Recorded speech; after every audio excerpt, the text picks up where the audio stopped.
ధూళినైన నన్ను దూతగా నిలిపావు, ఎన్నిక లేని నన్ను ఏలికగా చేశావు.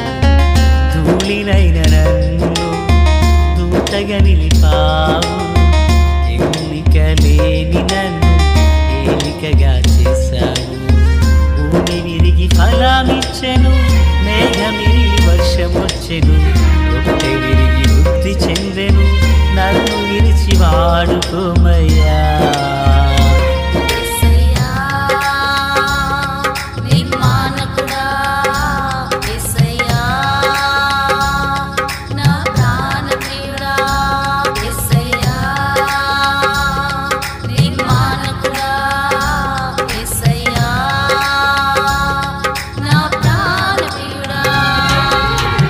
ధూళినైన నన్ను దూతగా నిలిపావు, ఎన్నిక లేని నన్ను ఏలికగా చేశావు. ధూళినైన నన్ను దూతగా నిలిపావు, ఎన్నిక లేని నన్ను ఏలికగా చేశావు. దేవునికి మహిమ కలుగునగాక. ప్రియులారా, బాగున్నారా? ప్రతి ఉదయం ఇలాగ దేవుని వాక్యాన్ని ధ్యానించే కృపాభాగ్యం దేవుడు మనందరికీ అనుగ్రహించున్నారు. దయగలిగిన ఆయన ఆత్మచేత సమభూమి గల దేశమున ప్రభు మనలను నడిపించును గాక. ఆమె నేటి దిన వాక్య ధ్యానమై నిర్గమాకాండం 21వ అధ్యాయం 18 నుండి 25 వరకు ఉన్న వచనాలను మనము ధ్యానం చేయబోతున్నాం. ప్రియులారా, 24 నుండి 23 నుంచి మనకు కనిపిస్తుంది. హాని కలిగిన ఎడల నీవు ప్రాణమునకు ప్రాణము, కంటికి కన్ను, పంటికి పళ్ళు, చేతికి చెయ్యి, కాలుకు కాలు, వాతకు వాత, గాయమునకు గాయము, దెబ్బకు దెబ్బయు నియమింపవలెను. ప్రార్థన. తండ్రి దేవా స్తోత్రాలు. చదవబడిన వాక్యం మీది వినుచున్న వారందరూ మీ వారు, మీ దాసుడనైన నన్ను పూర్ణముగా మరుగు చేసి దైవస్వరమును వినిపింపచేయండి. రాకడ కొరకు, రాజ్యం కొరకు సిద్ధం చేయండి. నీతి సూర్యుని యొక్క ముఖకాంతి మా అందరిపై ప్రకాశించబడును గాక. మేలు చేత నింపండి. మీ ఆదరణ, ఆశీర్వాదమును దయచేయండి. సియోనులో నుండి మీ కృపాహస్తం మా అందరికీ తోడయుండును గాక. మేలు చేత నడిపించమని యేసయ్య నామమున అడిగి వేడుకొనుచున్నాం మా పరమ తండ్రి. ఆమేన్. ప్రియులారా, బాగున్నారు కదూ? ఈ చదవబడినటువంటి వాక్య భాగములో అనేక విషయాలు ఇందులో పొందుపరచబడ్డాయి. అయితే వాటి యొక్క సారాంశం అంతా ఒక్కటి అయి ఉన్నది.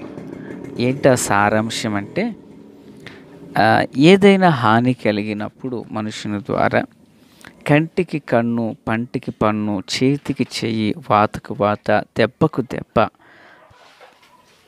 తగిన విధంగా చెల్లించిందంటూ ధర్మశాస్త్రం మనకు బోధించింది. నిజానికి మొదటి వ్యక్తి గాయపడ్డాడు, తన వారు వచ్చి అవతలి వ్యక్తులు గాయం చేశారు. అలాగున సమాజం ఒకరి మీద ఒకరు ప్రతీకారం తీర్చుకుంటూ వెళితే ఇక మనుషులు ఎవరు ఉండరు కదా. అయితే దీనిని యేసు ప్రభుల వారు మరి నూతన నిబంధనలోనికి వచ్చినప్పుడు ఆయన ప్రేమతత్వాన్ని చూపించారు. చూడండి, ధర్మశాస్త్రము వలన పాపం అనేది ఎట్టిదో నాకు తెలిసింది. ధర్మశాస్త్రమే లేకపోతే అసలు పాపం అనేది నాకు తెలియకపోవునని భక్త పౌలు మాట్లాడుతూ వచ్చారు. ప్రియులారా, విందాము. అయితే ఇప్పుడు ప్రభువారు చూపిన ప్రేమతత్వంలో కుడి చెంప మీద కొడితే ఎడమ చెంపను కూడా త్రిప్పమన్నారు. ఆయన ధర్మశాస్త్రాన్ని కొట్టివేయలేదు, కానీ ధర్మశాస్త్రమును తన దేహమందు ప్రభువు నెరవేర్చి ఇక తిరిగి ప్రతీకారం అనేది చెయ్యొద్దు అని చెప్పారు. దేవునికి స్తోత్రం. ప్రభు యొక్క ప్రేమ తత్వం. ఎందుకంటే ధర్మశాస్త్రం మోషే ద్వారా వచ్చింది, కృపా కనికరములు ప్రభు అయిన యేసుక్రీస్తు ద్వారా మనకు లభ్యమయ్యాయి. అయితే ఆ కృప కనికరాలు మనకేది బోధిస్తున్నాయి అంటే, ప్రియులారా, మత్తయి సువార్త 5వ అధ్యాయం 38 నుండి 41 వరకున్న విషయాలలో ధర్మశాస్త్రమందు చెప్పబడిన మాటలు యేసు ప్రభులు వారు వాటిని ప్రేమ తత్వమునకు మలచి బోధించినటువంటి విధానం ఇక్కడ మనం చూస్తూ ఉన్నాం. కనుక ప్రియులారా, మరి క్రీస్తు ప్రభు తన యొద్దనున్న శిష్యులకు లేదా ప్రజలకు వారి హృదయంలో ఆత్మ సంబంధమైన దైవరాజ్యాన్ని వారి హృదయాలలో స్థాపించాలనేదే ప్రభువు యొక్క అనాదికాల సంకల్పం. ప్రజల హృదయాలు కరడుగట్టినవిగా ఉండక, ప్రజల హృదయాలు ఆత్మ సంబంధమైన దైవికమైనటువంటి ఆలోచనతో నింపబడి, నష్టమే జరిగినా కష్టమే జరిగినా ఆ మనుషుడు ప్రభు తట్టు తిరిగి ప్రభు సహాయాన్ని కోరేటట్లుగా ఉండాలని ప్రభువారు బోధించారు. ప్రజల హృదయాల్లో దుష్ట స్వభావము, పాప నియమము, సైతానీయ తంత్రములకు చోటు లేకుండగా ప్రతి మనుషుడు కూడా దైవిక రాజ్యమున వైపునకు త్రిప్పబడాలనేదే దేవుని అనాదికాల సంకల్పం. దేవునికి మహిమ కలుగునుగాక. కనుక మనుషుల మీద ప్రతీకారం తీర్చుకుని ఇక అధికారాన్ని వారి చేతులలో పెట్టుకొని ప్రజలను శాసించేవారునై ఉండక, మనుషులు తమకు కలిగినటువంటి నష్టంలో ఏదైనా కానీ వారు ప్రభు తట్టునకు తిరగాలనేదే దేవుని యొక్క ఉద్దేశం. దేవునికి మహిమ కలుగునుగాక. కనుక ప్రియులారా, మనుషుల హృదయాల్లో గర్వము లేక కోపము, ప్రతీకారం అనేది చోటు చేసుకుంటే అది సంఘంలోనూ కూడా వస్తుంది.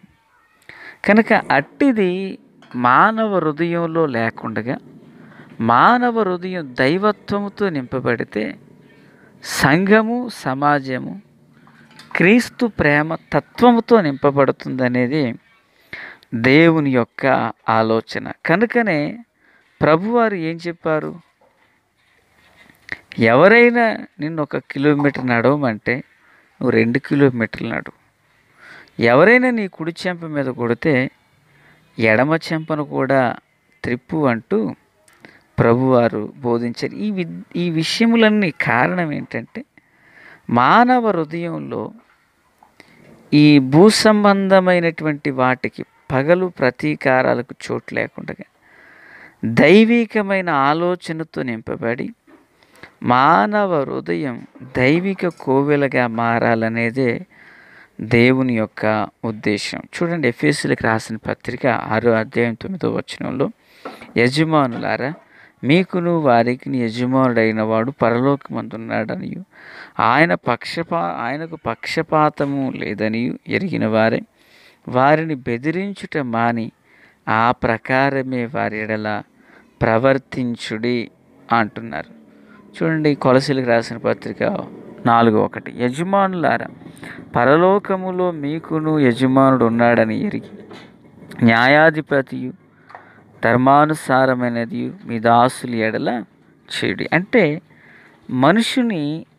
మనుషుని కోపమునకు, ఆగ్రహానికి, ఉగ్రతకు కాకుండా దైవ నడిపింపునకు ప్రభు వారి రేపుతూ వచ్చారు. దేవునికి స్తోత్రం. కనుక దేవుని పిల్లరా, క్రీస్తునందు నాకు అత్యంత సన్నిహితులారా, మన ఆత్మీయ జీవితంలో కూడా కోపమునకు, పగకు, ప్రతీకారానికి చోటివ్వక దేవునికి మనం అవకాశాన్ని ఇవ్వాలి. ఆమేన్. దేవునికి మనం అవకాశాన్ని ఇవ్వాలి. దేవునికి మనం ఎప్పుడైతే అవకాశం ఇచ్చామో ప్రభువారు అంటారు, పగదీర్చుట నా వశము అంటారు. నీకు నువ్వు పగ తీర్చి నీకు నువ్వు తీర్పు తీరిస్తే ఎలాగా? తీర్పు తీర్చుట ఆయన వశంలో ఉన్నది. ఆయన న్యాయాధిపతి, ఆయన న్యాయమును తీర్చువాడు, న్యాయమును జరిగించువాడు. దేవునికి మహిమ కలుగునుగాక. కనుక న్యాయాధిపతి అయిన ప్రభు హస్తాలకు మనం అప్పగించినప్పుడు నిశ్చయముగా తన కార్యమును ప్రభు జరిగిస్తారు. ఆమేన్. కనుక మనము తీర్పునకు అవకాశం ఇచ్చి మనము తీర్చక దేవుని చిత్తమునకు, ప్రభువు యొక్క ఉద్దేశమునకు చోటు కల్పించిన వారమే దైవ చట్టమునకు, దైవ నిర్ణయానికి అవకాశాన్ని కల్పిందాం. దేవుడే ఈ మాటలు మనందరి హృదయాలలో ముద్ర వేసి ఫలించునుగాక. తండ్రి దేవా స్తోత్రం. దీవించి ఆదరించి కృపతో నింపండి. ఈ మాటలు నా హృదయంలో, మా అందరి హృదయాల్లో ఫలభరితం చేయండి. సియోనులో నుండి మీ కృపాహస్తం మా అందరికీ తోడయుండునుగాక. యేసునామమున ఆమేన్. Praise the lord.